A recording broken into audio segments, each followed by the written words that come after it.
الله أكبر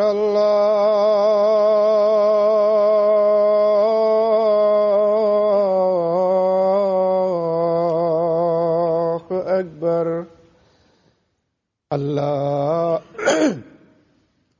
الله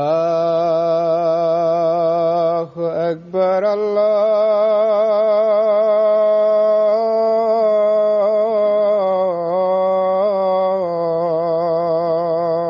أكبر أشهد أن لا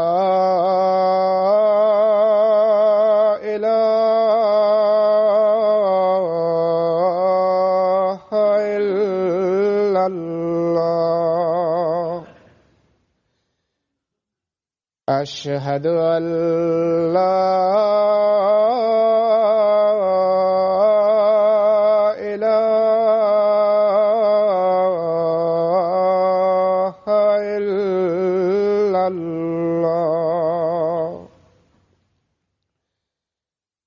أشهد أن محمدًا رسول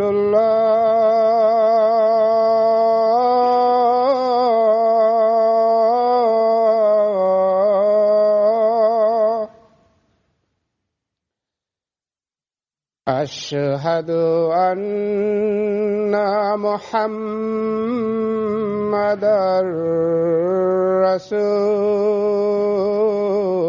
رسول الله حي على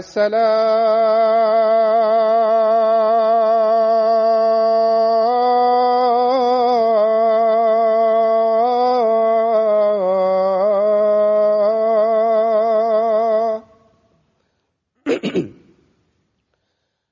حي على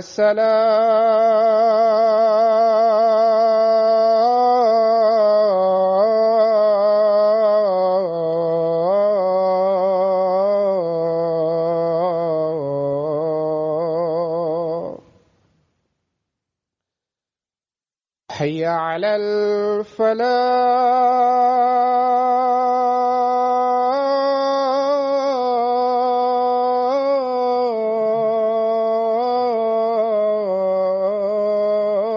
الفلاح حي على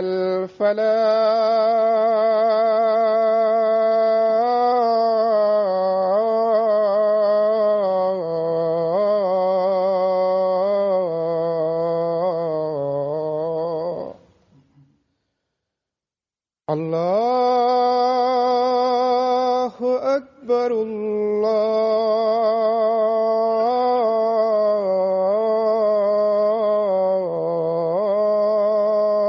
الله أكبر لا إله إلا الله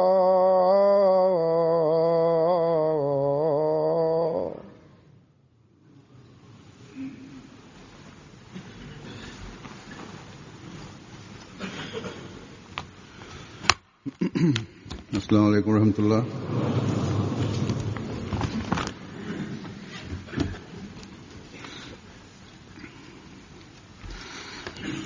أشهد أن لا إله إلا الله وحده لا شريك له وأشهد أن محمدًا عبده ورسوله أما بعد فأعوذ بالله من الشيطان الرجيم بسم الله الرحمن الرحيم الحمد لله رب العالمين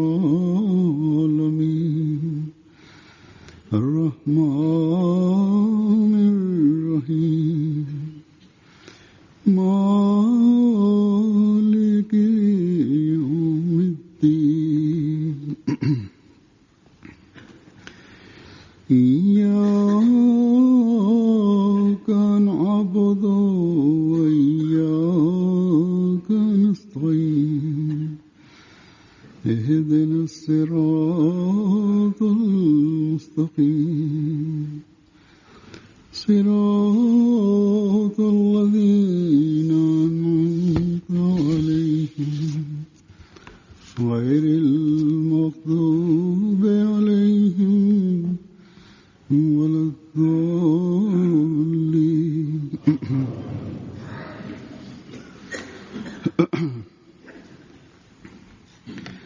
इस वक्त दुनिया के हालात बड़ी तेजी से Hotuba hii ya leo ni ya tarehe 13 Septemba mwaka 2013. Khalifa mtukufu anasema kwamba wakati huu hali ya dunia inaelekea upande wa maangamizo, na haswa kutokana na hali ya Syria, sio katika nchi ya Syria bali katika dunia ya Kiarabu vile vile. Hali inaendelea kusababisha maangamizo. Ikiwa katika vita ya Kisiria nchi za nje zikiingia, na sio dunia ya Kiarabu bali nchi zingine za Kiasia vile vile zinaweza kupata hasara,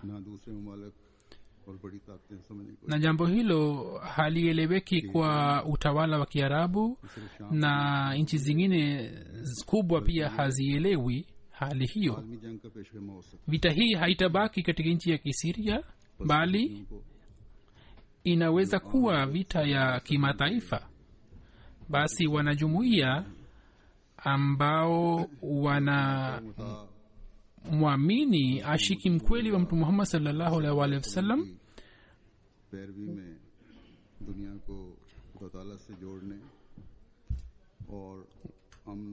yule ambaye alikuja kusalibisha dunia akifuata mtume wake mtukufu, sisi wanajumuiya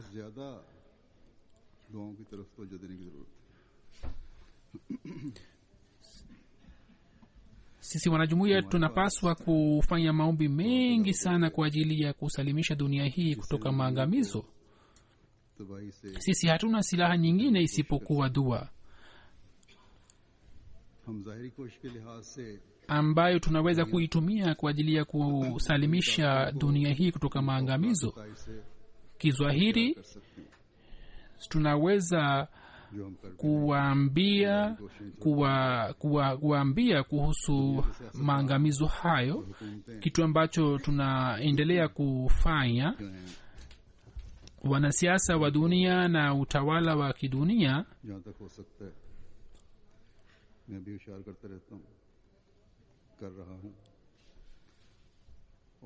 mimi naendelea kuwaambia, kuwatahadharisha, na ujumbe huo wanajumuiya vile vile wanaofikisha katika nchi mbalimbali ya kidunia. Wanasiasa hao na viongozi hao wanaelewa na wanasema kwa wazi ya kwamba ujumbe wenu unafaa kwa wakati, na sisi tunaunga mkono. Lakini muda unapofika wa kutekeleza ujumbe huo, basi matarajio yao yanabadilika. Lakini kama nilivyosema ya kwamba hayo ni majaribio ya kizwahiri,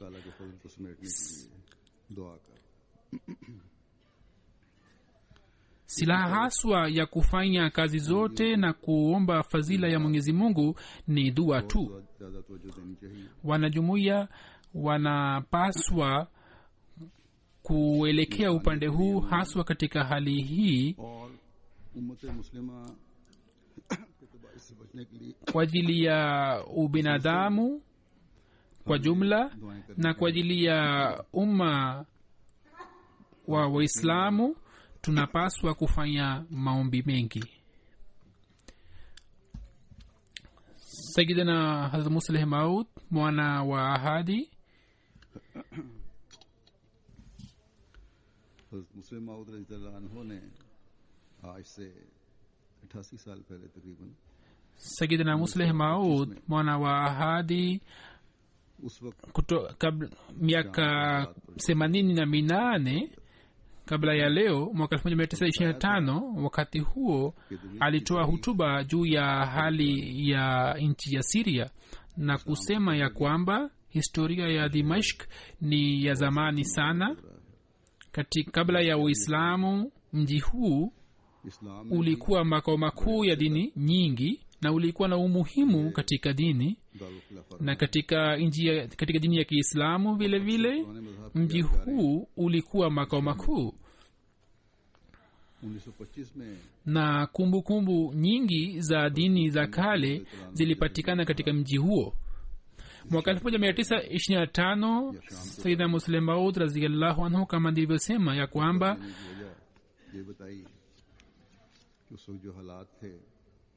alieleza sababu ya kutoa hutuba ilikuwa hali iliyotokea. Kulikuwa na kabila moja ambalo lilitangaza uhuru na Waislamu wengine pia waliunga mkono na sauti hiyo.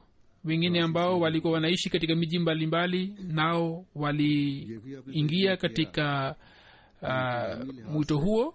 Wakati ule kulikuwa na utawala wa Wafaransa, kulikuwa na utawala wa Wafaransa kutokana na utawala, lakini maulama pia walikuwa wanachangia katika utawala, lakini Wafaransa walikuwa wanatawala upande wa kisiasa na mahakimu wa kidini walikuwa wanatawala kwa njia hii ya kwamba ikiwa kulikuwa na haja ya kupiga chapa kitabu chochote cha kidini na ikiwa mufti alikuwa anasema kwamba kitabu hiki hakiwezi kupigwa chapa, basi hata gavana alikuwa hawezi kutoa ruksa. Sayyid Musleh Maud radhiyallahu anhu alitoa mfano kwamba jumuiya alichukua ruksa kutoka gavana kwa ajili ya kupiga chapa, lakini mufti na ilipigwa chapa, lakini mufti alikataza uchapishaji wake.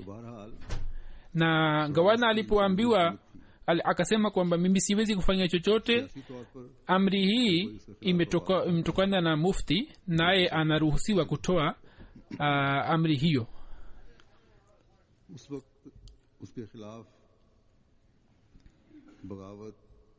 Wakati huo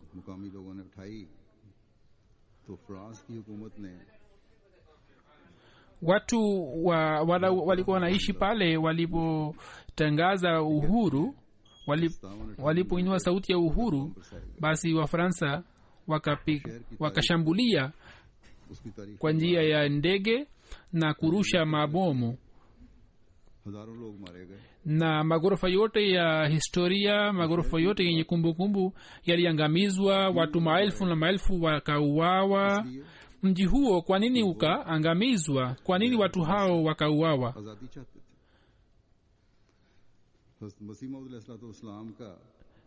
Kwa sababu walikuwa wanataka uhuru kutoka serikali ya nje.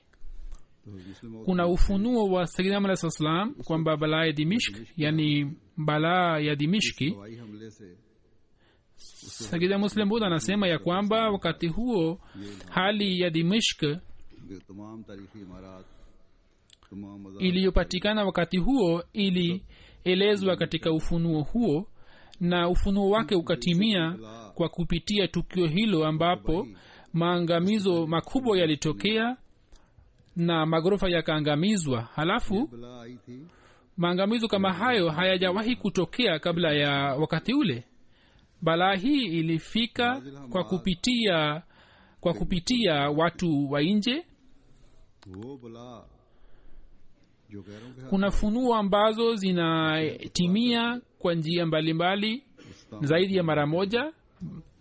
Balaa iliyotokea kwa kupitia watu wa nje ambayo iliangamiza mji mzima ikaendelea kwa masaa 58.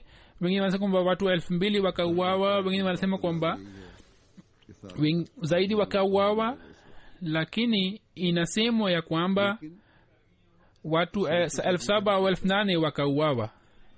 Lakini nasema kwa masikitiko makubwa kwamba balaa hiyo iliyotokea kwa kupitia watu wa nje ikaleta maangamizo, lakini balaa hii ambayo imetoka sasa hivi imetokea kwa kupitia watu wenyewe. Na katika miaka 2.5 iliyopita inaangamiza na imezungusha Syria nzima. Watu zaidi ya 100,000 wamekwisha uawa.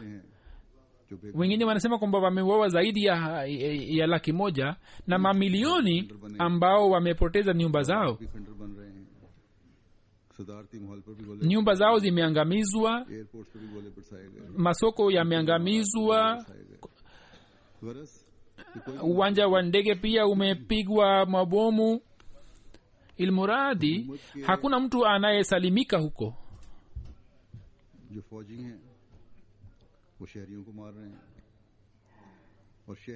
Wanajeshi wa serikali wanauawa wananchi, wanajeshi wa serikali wanaua wananchi, na wananchi wanaua viongozi wa serikali na wanajeshi wa serikali. Alwi wanaua Wasunni na Wasunni wanaua Waalwi. Na hayo yote na hao wote wanadai kusoma kalima moja.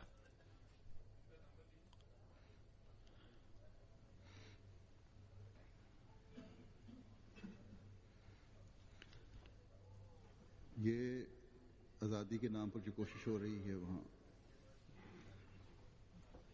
जो हुकूमत के मुखालिफ हैं, watu hao ambao wanafanya majaribio hayo kwa jina la uhuru, wale ambao wanapinga serikali,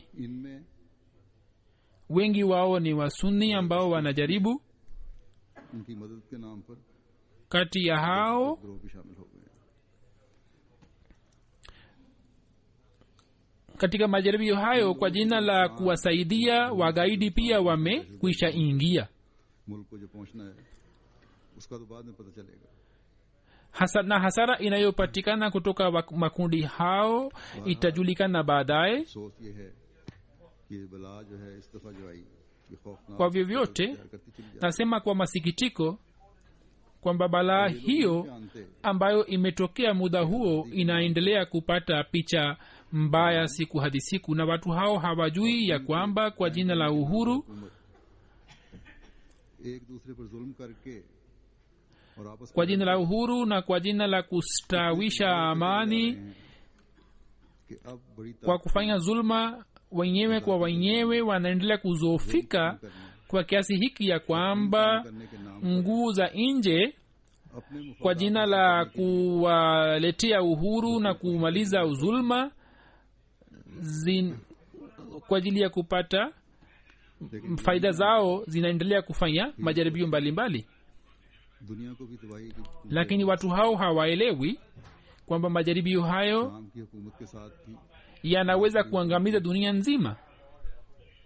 इसी तरह Serikali ya Kisiria जो शाम की हुकूमत की मदद कर रही हैं, जो पुष्टनाई कर रही हैं या उनकी हिमायत कर रही na serikali zingine ambazo zinasaidia serikali ya Kisiria au zinaunga mkono na Siria, हैं, साथ भी हुकूमतें खड़ी हैं, बल्कि बड़ी na vile vile makundi ambao wanapinga serikali nao pia wanasaidiwa na serikali हाल में na wanasaidiwa na nguvu za nje.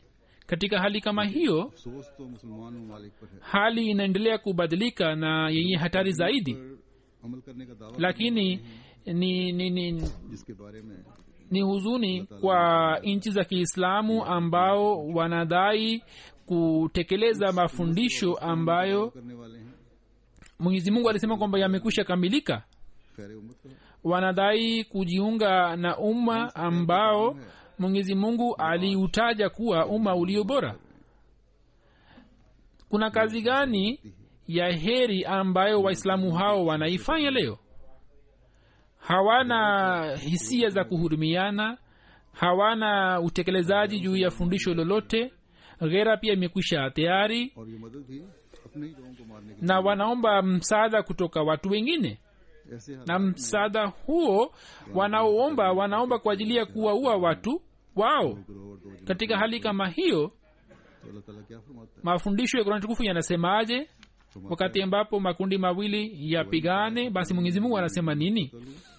Mwenyezi Mungu anasema فإن بغت إحداهما على الأخرى فقاتلوا التي تبغي حتى تفيء إلى أمر الله فإن فعلت فأصلحوا بينهما بالعدل وأقسطوا إن الله يحب المقسطين.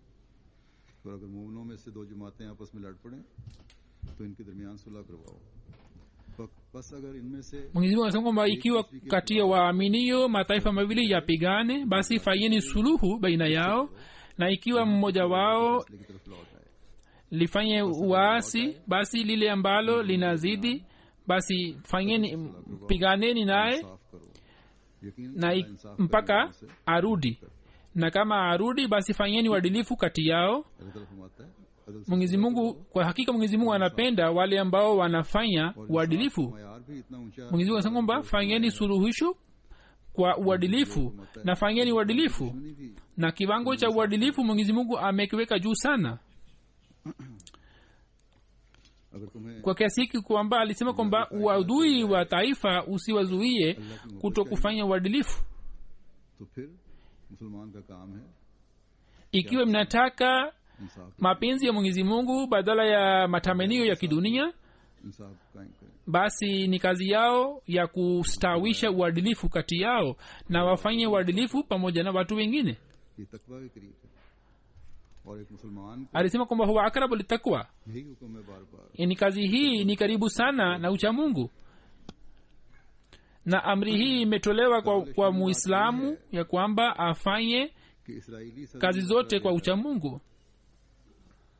जो असल में तो मुसलमानों की तरफ से आना चाहिए था, Rais wa Kiisraeli anatoa ushauri, लेकिन अगर ये मान भी लिया na kwa hakika ushauri huu ulitakiwa utolewe kutoka Waislamu, सरबराहों को ख्याल नहीं आया lakini hata kama tuamini ushauri Israel के सदर huo kwamba Waislamu hawakufikiria hayo, तो उस वक्त मुसलमान basi wakati ambapo rais wa Israeli alitoa ushauri kwa nchi za magharibi, basi wakati huo जो भी फसाद हो रहे हैं खुद संभालेंगे. kaunsili ya Waislamu ilitakiwa kutangaza ya kwamba sisi tutaangalia hali hiyo na tutaitekeleza tu. हम एक खुदा को मानने वाले हैं, हम एक रसूल को मानने वाले हैं, हम एक किताब को Sisi tunaamini Mungu mmoja, sisi tunaamini mtume mmoja, इसको दुनिया tunatekeleza fundisho la kitabu kimoja, रहनुमा मानने वाले हैं.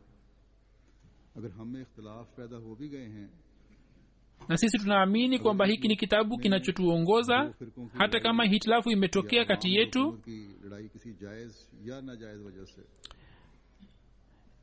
शुरू भी हो गई है, तो हम अपनी कामिल तालीम की रूह से ikiwa vita imeanza kati ya makundi mawili yaliyopo katika nchi yetu, basi sisi किसी पर उतर आया tutatafuta suluhisho kutokana na fundisho letu lililokamilika. Ikiwa kundi moja limeanza kuasi, basi technical मदद या हथियारों kwa kuondoa uasi huo, hata kama tukihitaji msaada wa nje, msaada wa silaha au msaada wa teknolojia, साथ कितने खत्म कर basi इस्तेमाल होंगे. watu wetu watafanya kazi na tutatumia hikma yetu. कि मुसलमान मुल्कों की तरफ आंख उठाकर भी देखें. Ikiwa Waislamu wawe na fikira hiyo, basi hakuna mtu kutoka nje anayeweza kuingilia kati. क्या दिलचस्पी है Wanaoishi कि या तो maelfu ya kilomita mbali wana faida gani? अपनी मुखालफत Sio nyingine isipokuwa अपनी जो watawale fedha ya nchi hizo, पर अपनी ताकत का रोक au लगाने के लिए उन मुल्कों को au waweze kuonyesha nguvu yao kwa nchi zingine, जहाँ फसाद हो रहे हैं जेर नगीन करके अपनी बर्तरी साबित की जाए. na ili waweze kuonyesha nguvu zao kwa nchi zingine, basi wathibitishe ukubwa wao kwa kuteka nchi hizi ndogo ndogo. Basi huu ni uzoefu wa nchi za Kiislamu, na hayo yote yametokea kwa sababu ya kusahau mafundisho yao. Upande mmoja wanasema kwamba hata kama Umoja wa Mataifa usituruhusu kushambulia, na sisi pia tena pia tutashambulia. Na hoja wanayoitoa wanasema kwamba Umoja wa Mataifa hauwezi kutuambia kuhusiana na swala la foreign policy. Hapa swala la foreign policy imetokea wapi? Uadui unapozidi sana, basi hata kama wasomi pia wanaanza kusema mambo mbalimbali yasiyokuwa na maana. Nyinyi mnaishi maelfu kilomita mbali na hamhusiki na swala hilo hata kidogo. Hata kama mna mahusiano, basi masuni hayo yanaweza kuwa ya Umoja wa Mataifa ambao wanashiriki katika mkataba huo. Hakuna mkataba wowote pamoja na nchi yoyote, na nchi ambamo kuna ufisadi nayo pia haina alama yoyote ya hatari. Hapa kuna swala gani la foreign policy limetokea? दुनिया के अमन इस तरह कायम नहीं होते. अमन कायम करने के लिए इंसाफ के तकाजे, amani ya dunia haistawi kwa njia hii. इंसाफ के तकाजे पूरे करने के लिए, kwa ajili ya kustawisha amani, kiwango cha uadilifu kinapaswa kutimizwa, na kwa ajili ya kutimiza kiwango cha uadilifu hakuna fundisho lolote jingine isipokuwa fundisho la Uislamu, kwamba uadui wa taifa lolote usiweze kuwashawishi nini kutokufanya uadilifu. Kisha amani inastawi. Kutokana na fundisho la aya hiyo ambayo nimeisoma, amani itastawi. Ikiwa Umoja wa Mataifa ujaribu kustawisha amani kwa kiwango hicho, basi amani itastawi, na nchi zingine pia zijaribu kwa njia hiyo hiyo. Sio maana kwamba nchi nyingine inaweza kufanya, ina haki ya kufanya vito au nyingine haiwezi fanya vito. Hakuna swala la foreign policy ya nchi yoyote. ज़मीनी फौजें तो नहीं भेजेंगे, लेकिन हवाई हमले करेंगे. Nchi nyingine inasema kwamba kwa ajili ya kustawisha amani katika nchi ya Syria hatutatuma wanajeshi, lakini tutawashambulia kwa njia ya ndege. Yaani tutaangamiza mji huo na nchi hiyo, tutawaua watu wasiokuwa na hatia, tutawaua watoto na wanawake, kama ilivyotokea katika nchi ya Iraq na Libya. Kutoka nchi zile wamepata nini? Miji ikabadilishwa kuwa makaburi, na amani bado haijaweza kustawishwa huko. Mwenyezi Mungu vile vile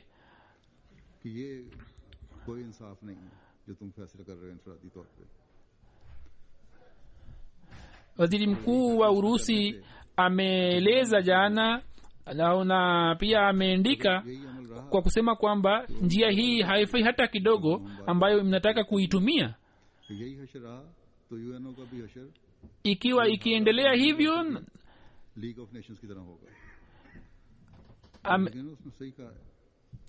amesema kwamba ikiwa hali hii ikiendelea, basi hali ya Umoja wa Mataifa itakuwa kama ilivyotokea pamoja na League of Nations.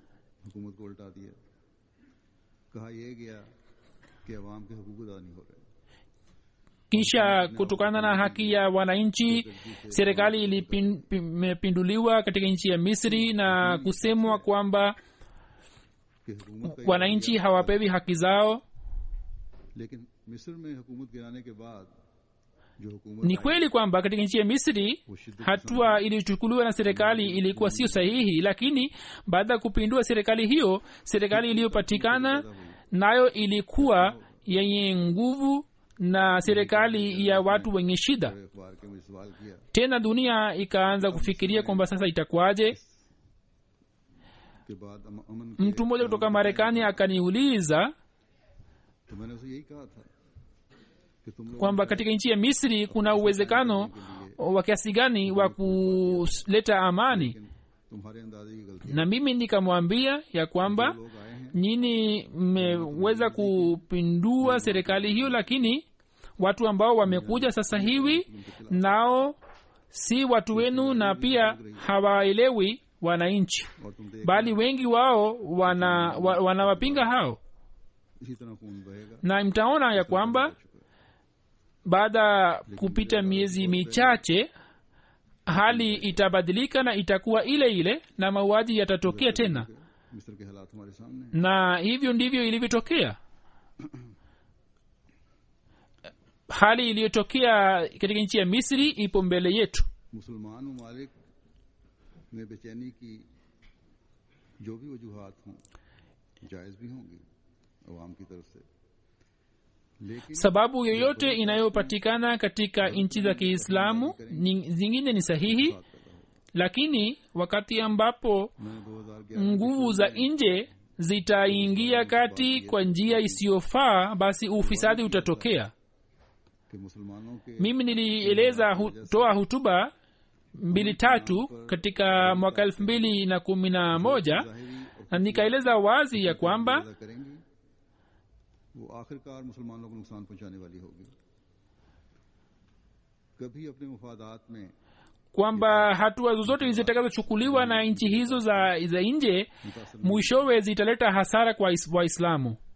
और ये देख लें अब कि जब हस्नी मुबारक की ज़माने में जो खून खराबा हुआ है उसमें अवाम की हमायत की गई, Na hivyo ndivyo ilivyotokea गया कोशिश की गई। kwamba katika zama ya Husni Mubarak mauaji yalipotokea, basi wananchi waliungwa mkono wakasaidiwa, और उसने पहले से भी ज्यादा खून बहाया। na wakati ambapo serikali nyingine ikaaja na ile ambayo ilikuwa ya kijeshi, ये दो मिली है, ये फर्क है। basi hakuna mtu aliyewasaidia wananchi, मुसलमान ममालिक की हुकूमतों को na hiyo ndiyo ni tofauti. गैरत दिखानी चाहिए और अपने जाती मुफादात से बढ़कर उम्मत मुस्लिमा के Kwa yoyote nchi za Kiislamu zinapaswa kuonyesha ghera yao होगा na zinapaswa kutanguliza faida ya umma wa Waislamu kuliko faida zao za binafsi, हुकूमत और करने वालों के दिलों में na hii itatokea wakati ambapo uchamungu utapatikana katika mioyo yao, उस वक्त होगा katika mioyo ya watawala na vile vile katika mioyo ya wananchi, आपके उस हसना पर अमल करने की कोशिश भी होगी। na hiyo itatokea wakati ambapo watajaribu kufuata mfano wa Mtume Muhammad sallallahu alaihi wasallam, na hii itatokea wakati ambapo watawala na wananchi अमल करने की कोशिश करेगी। kwa kuelewa masikitiko ya Mtume Muhammad sallallahu alaihi wasallam watajaribu kufuata mafundisho ya Mtume Muhammad sallallahu alaihi wasallam. जो हाकिमों को भी Mtume wetu mtukufu sallallahu alaihi wasallam और अवाम alieleza mafundisho पहले हाकिमों के ambayo yanawaambia wananchi na vile vile watawala wafanye nini. Naeleza hadithi chache kuhusu watawala. कि हज़रत सल्लल्लाहु अलैहि वसल्लम ने फरमाया Hazrat Abu Bakr radhiyallahu anhu अल्लाह ताला के anasimulia ya kwamba नहीं होगा Mtume Muhammad sallallahu alaihi wasallam alisema ya kwamba में जगह देगा। siku ambapo अव्वल hakutakuwa na kivuli chochote isipokuwa kivuli cha Mwenyezi Mungu, ये अहमियत है। wakati huo Mwenyezi Mungu atawapatia watu 7 nafasi chini ya kivuli chake, na mmoja atakuwa hakimu mwadilifu. लोगों में से Abu Sayyid anasema ya kwamba siku ya kiyama हाकिम होगा और सख्त नापसंदीदा सबसे ज्यादा दूर जालिम हाकिम होगा। hakimu mwenye uadilifu atakuwa mpendo wa Mwenyezi Mungu katika siku ya kiyama, na mwingine ambaye Mwenyezi Mungu hatampenda bali atamchukia atakuwa hakimu mzalimu. कि जिसको अल्लाह ताला ने Tena katika riwaya nyingine Mtume sallallahu alaihi wasallam alisema ya kwamba की निगरानी अपने फर्ज की अदायगी yule ambaye Mwenyezi Mungu akamfanya kuwa kiongozi, तो उसके मरने पर अल्लाह ताला ikiwa analegea katika kuangalia watu wake, फिर एक रिवायत में आता है basi atakapokufa Mwenyezi Mungu ataharimisha janna pepo juu yake. तो उन्होंने फरमाया, Tena katika riwaya nyingine मैं तुम्हें वो बात Hazrat Aisha radhiyallahu anha जो मैंने akaulizwa swali moja अपने इस घर में ambapo akasema ya kwamba फरमाया, mimi nawaambieni jambo ambalo ये दुआ nimemsikia mtume saa salam akisema katika nyumba yetu. Akasema ya kwamba ewe Mwenyezi Mungu, वली उल अम्र बनाया गया ewe Mwenyezi Mungu, ती बरती katika umma wangu yule ambaye और जिसे मेरी उम्मत alifanywa kuwa kiongozi, उल अम्र बनाया basi ikiwa और उसने उम्मत akiwatendea ukali, basi nawe pia umtendee kuwa mkali, तो ये है na yule ambaye मुकाम के atakuwa mpole kwa wananchi, basi wewe pia uwe mpole kwa ajili yake. कि अल्लाह का साया रहमत व Basi hayo ni mambo ambayo wanatawala wanapaswa kuyafikiria. Ikiwa wanataka kivuli cha Mwenyezi Mungu, wanadai kuwa Waislamu, अल्लाह ताला basi watapaswa kufanya uadilifu. सीधा अगर बनना है तो जुल्म बंद Mwenyezi Mungu जाती मुफादात से ikiwa wanataka kuwa wapendwa wa Mwenyezi Mungu, basi watalazimika kumaliza zulma hiyo, watalazimika kutoa uamuzi में जाने की ख्वाहिश है bila kuzingatia faida za nafsi zao. होगी हर एक Ikiwa wana matamanio ya kuingia peponi, basi bila kujali watalazimika kuwa wapole kwa watu wote. की दुआ है कि अल्लाह ताला जो Halafu वाला अमीर है उस पर सख्ती कर hadithi hii ambayo ni ya mwisho, ambayo kwa hakika ni dua, ये दुआ kwamba Mwenyezi Mungu yule ambaye ni mkali kwa wananchi wake, wewe uwe mkali kwa ajili yake, na yule ambaye ni mpole, wewe pia uwe mpole kwa ajili yake. अल्लाह करे कि हमारे जो मुसलमानों को Dua hii लाए हुए सूच inamwamsha mtu mwenye hofu. Mwenyezi Mungu आपने क्या हुक्म दिया awajalie viongozi wetu hawa Waislamu wapate akili. सलूक करना है क्या रुआ Tena akasema nini kwa ajili ya wananchi, kwamba wafanye nini kwa viongozi wao. कहते हैं कि मैंने अब्दुल्ला बिन मसूद से सुना, वो कहते थे कि हज़रत सल्लल्लाहु अलैहि वसल्लम ने फरमाया Hazrat Zaid bin Wahab anasema ya kwamba akasikia kutoka Abdullah bin Masud radhiyallahu anhu ya kwamba Mtume sallallahu alayhi wasallam alisema, ninyi mtaona baada yangu जिनको तुम बुरा समझोगे kwamba wengine wanatangulizwa juu yenu, ikiwa ऐसे वक्त में आपका क्या ikiwa mtaona mambo ambayo mtayachukia. कि हाकिमों को उनका हक अदा करो,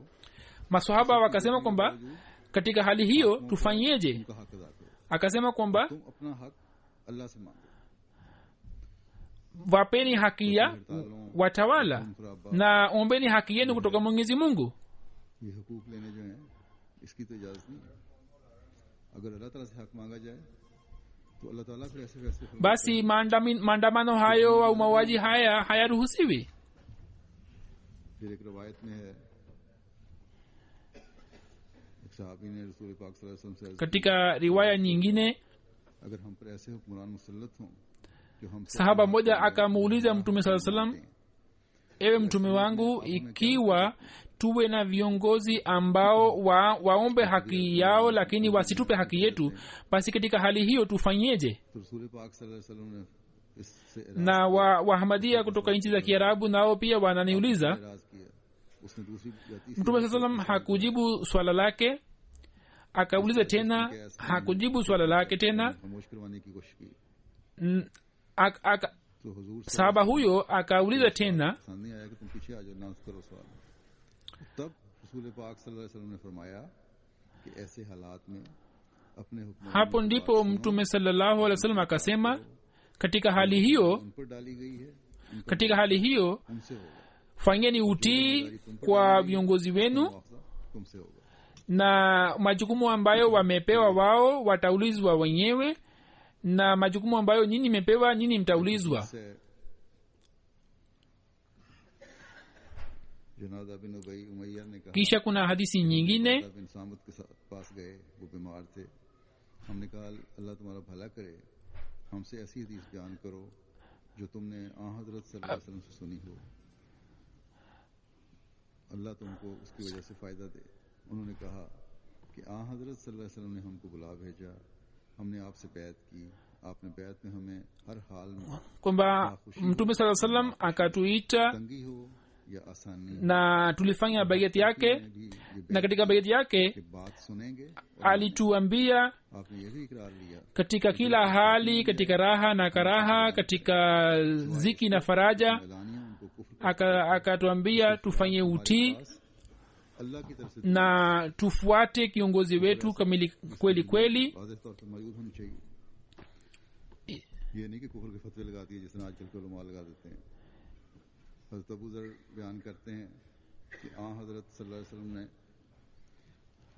Hazrat Abu Dharr radhiyallahu anhu anasema ya kwamba Mtume sallallahu alaihi wa alihi wasallam कि ऐ मेरे बंदो मैंने alisema जुल्म हराम कर रखा है और kutoka kwa Mwenyezi Mungu, yani hii ni hadithi kudsi kwamba तुम एक दूसरे पर enyi watumishi wangu, mimi nimeharimisha zulma juu yangu, बस अगर basi msifanye zulma juu yenu, au msizulimiane.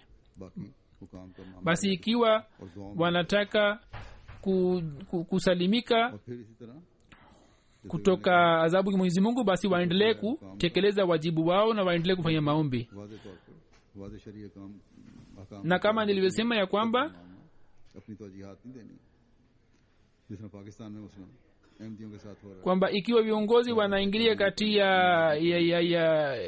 dini नहीं कहना na wanaanza kutoa fatwa हम ये कहते हैं kama inayotokea katika nchi ya Pakistani kwa wanajumuiya kwamba hawaruhusiwi kutoa salamu, hawaruhusiwi kusali, वो नहीं करनी इसके अलावा जो मुल्की कानून है उसकी पाबंदी करनी है na wanataka tusifuate Qur'ani tukufu. तमाम तालीम का खुलासा Hii hatukubali, lakini kanuni nyingine ya nchi tunaifuata, tunaitii. हुकाम रियाया पर जुल्म करें Basi muhtasari wa mafundisho yote unapatikana katika hadithi hiyo ऐसी कार्रवाई करे जिससे kwamba msizulimiane, watawala wasifanye zulma juu ya wananchi na wananchi wasifanye zulma juu ya watawala. कि देखें क्या वो इस तालीम पर अमल कर रहे हैं Basi hii ni kazi ya wananchi na watawala vile vile, kwamba waangalie kwamba je, wanafuata mafundisho hayo, अल्लाह ताला को गवाह बना je watawala की तालीम पर अमल wanatimiza kiwango cha juu cha uadilifu, आया जो है je katika uamuzi wao wote wanatekeleza mafundisho ya Mwenyezi Mungu. Hivyo ndivyo किसी हाकिम wananchi के जो बाकी अहकाम हैं उस पर समेना व ताना कहकर अमल करने वाली है क्या जालिम हुक्म je wananchi wanafuata amri za viongozi wao kwa kusema kwamba semena wa atwana, अगर आज yani tumesikia na tumetii? हैं तो शायद Je wanalia mbele ya Mola wao kama wanaangalia zuluma kutoka viongozi wao? इस हालत Ikiwa kuna watu ambao wanafanya hivyo, basi ni wanajumuiya tu. और इस जमाने में वापस चले जाएंगे हम जो Kama hapana, basi तो फिल बर्रे वल बहर का जमाना katika hali hiyo na katika zama hiyo जमानों पर ये जमाना tutarudi pale pale ambapo ilikuwa zama ya zahara alfasadu fil barri wal bahri, मुताबिक yani ufisadi ulitokea katika मौत और महदी मौत bahar na bar. ऐसे हालात ही पैदा होंगे बस मुसलमान हुक्मरानों को भी और रियाया Na hali hii ilikadiriwa itokee katika zama ya msihi aliyeahidiwa. अल्लाह ताला के वादे के मुताबिक Basi wananchi na Waislamu wanapaswa kuelewa ya kwamba kwa ajili ya kuondoa ufisadi huo kutokana na amri ya Mwenyezi Mungu, watafute kiongozi ambaye amekuja kuondoa ufisadi huo. इसी इल्हाम पर गौर कर लें कि बलाए दमिश्क तो उनको पता चल जाएगा कि ये पेश Na watu hao अल्लाह ताला ने भेजा हुआ wafikirie juu ya ufunuo huo उसकी बात wa Sayyidina Muhammad sallam tu kwamba balaa Dimishk, wataelewa kwamba yule ambaye ameeleza ufunuo huo ametoka kutoka kwa Mwenyezi Mungu, basi wamsikie huyo, के रवैयों की वजह से na hakuna mwingine ambaye anaweza kuwaongoza isipokuwa Sayyidina Muhammad sallam. अपनी हुकूमतें कायम करने वाली तंजीमें जो हैं यही फ़ायदा उठाएंगी और फिर जो आपस में कत्ल वारत गरी का बाजार गर्म होगा वो तसव्वुर से ही बाहर है। खुदा ताला Na mauaji yatakayotokea kati yao hatuwezi kuyafikiria hapo. भी अकल दे अल्लाह ताला के इस हुक्म Mwenyezi Mungu awape viongozi wa Islamu akili na wananchi के नेकी और तकवा में waelewe तावन करने वाले हैं waelewe amri ya Mwenyezi Mungu kwamba taawanu alal birri wat taqwa, yani washirikiane katika mambo ya wema, mambo yaliyo wema. हुकूमत जो है कभी दिलों को जीतना waweze kushinda mioyo yao आवाम के हक अदा किए बगैर नहीं हो सकती. na hawawezi kutawala bila kushinda mioyo ya wananchi. अपनी तारीख पर नजर डालें Kila kiongozi muislamu anapaswa kuelewa कि जब ujumbe huo, waangalie historia yao kwamba kulikuwa na zama ambapo ये दुआ करते थे कि हमें ईसाई हुक्मरानों से जल्द छुटकारा wananchi wa kristo walikuwa wanaangalia और nizamu yao na walikuwa wanafanya maombi kwamba tupate wokovu kutoka viongozi wa kristo na lakini sasa hivi zama imefika kwamba waislamu wanafanya dhuluma juu ya waislamu हमसे रहने na wanauana इंसाफ के हसूल के लिए दौड़ रहे हैं. na waislamu wamelazimika kukimbilia katika nchi za kikristo kwa ajili ya kupata usalama na kwa ajili ya kupata wokovu. जो हैं इनके हुक्मरान अपनी जिम्मेदारियों को समझें. खुदा करे कि किसी तरह इन तक हमारा ये पैगाम पहुंच जाए. इसी तरह Mwenyezi Mungu awajalie viongozi hao kuelewa पहुंच जाए. umuhimu wao na Mwenyezi Mungu awafikishe ujumbe wetu kwa hao na vile vile ujumbe huu ufike kwa nchi za magharibi na nchi na ujumbe huu ufike kwa nguvu za nje. Na kama nilisema ya kwamba ujumbe huo nimekwisha fikisha mara kadhaa बस हर मुल्क में रहने वाले अहमदी का kwamba hatua hii ambayo imechukuliwa dhidi ya Syria isije ikazungusha dunia nzima. वो अहमदी जो इन Basi kila mwanajumuiya ambaye anaishi katika nchi yote, सियासतदानों को kila mwanajumuiya haswa ambaye anaishi katika nchi za magharibi अल्लाह ताला से दुआ है anapaswa kuwaambia wanasiasa hao kuhusu maangamizo ambayo yanakaribia. Tunafanya maombi mbele ya Allah ya kwamba Mwenyezi Mungu awajalie dunia hii kuelewa ukweli wa Sayyidina Muhammad sallam, इस तबाही से बचें. awajalie viongozi kutekeleza wajibu wao, हुक्मरान waweze kumaliza कि वो maangamizo hayo, अदल और इंसाफ से काम लें. aweze kuwafumbua macho kwa viongozi wa magharibi, wajiepushe na zulma, ذاتی مفادات waweze kutekeleza haki za nchi ndogo ndogo अल्लाह ताला na wasisaidie nchi yoyote kwa kuona faida yao, bali waisaidie kwa ajili ya kuwasaidia na kwa ajili ya kuwapa haki yao. Mwenyezi Mungu awasalimishe wanajumuiya wote kutoka shari yoyote, haswa katika nchi ya Kisiria wanajumuiya wengi wanaathirika. तो जल्द Mwenyezi Mungu alieleza ufunuo kwamba balaa ya Dimishk. ठंडक के समान पैदा फरमाए. इसमें फरमाया Basi Mwenyezi Mungu कि यद atimize ufunuo ule wenye furaha pia, यानी kwamba शाम aliposema kwamba yaduna laka abdul sham wa ibadul arab, दुआ कर yani watu wema wa Sham के सारा अरब wanakuombea na watumishi wa Arabu wanafanya maombi kwa ajili yako. ताकि अरब दुनिया की बेचैनी Mwenyezi Mungu दुनिया ने अरब स्प्रिंग का नाम दिया हुआ है, ये दुनियावी नहीं बल्कि रूहानी फैज का चश्मा बन जाए. ये लोग हज़रत मसीह मौऊद अलैहिस्सलाम के लिए दुआएं करने वाले बन जाएं और आपके साथ जुड़कर इस्लाम की हकीकी तालीम को watu hao waweze kufanya maombi kwa ajili ya Sayyidina Rasul sallam, na wakiwa pamoja naye waweze समझने kueneza mafundisho ya Islam ambayo ni mafundisho ya mapenzi na amani. Mwenyezi Mungu atujalie kuelewa wajibu wetu, और दुनिया sisi tuweze kupata fadhila yake na rehema yake, करने वाले हों, अमन और इंसाफ को कायम करने वाले हों और इस na tuweze kuwaambia watu, tuweze kuwahamasisha watu waweze kufanya waweze kutekeleza wajibu wao, tuweze kutimiza mafundisho yetu. Mwenyezi Mungu aisalimishe dunia hii kutoka maangamizo ya vita.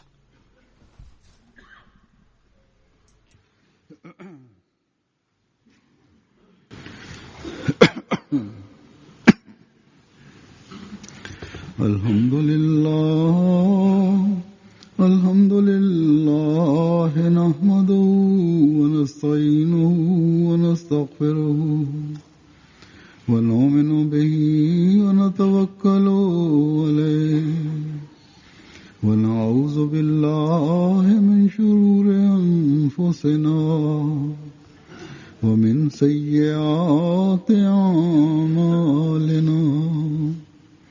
من يهده الله فلا مضل له ومن يضلل فلا هادي له ونشهد أن لا إله إلا الله ونشهد أن محمدا عبده ورسوله عباد الله رحمكم الله إن الله يأمر بالعدل والإحسان وإيتاء ذي القربى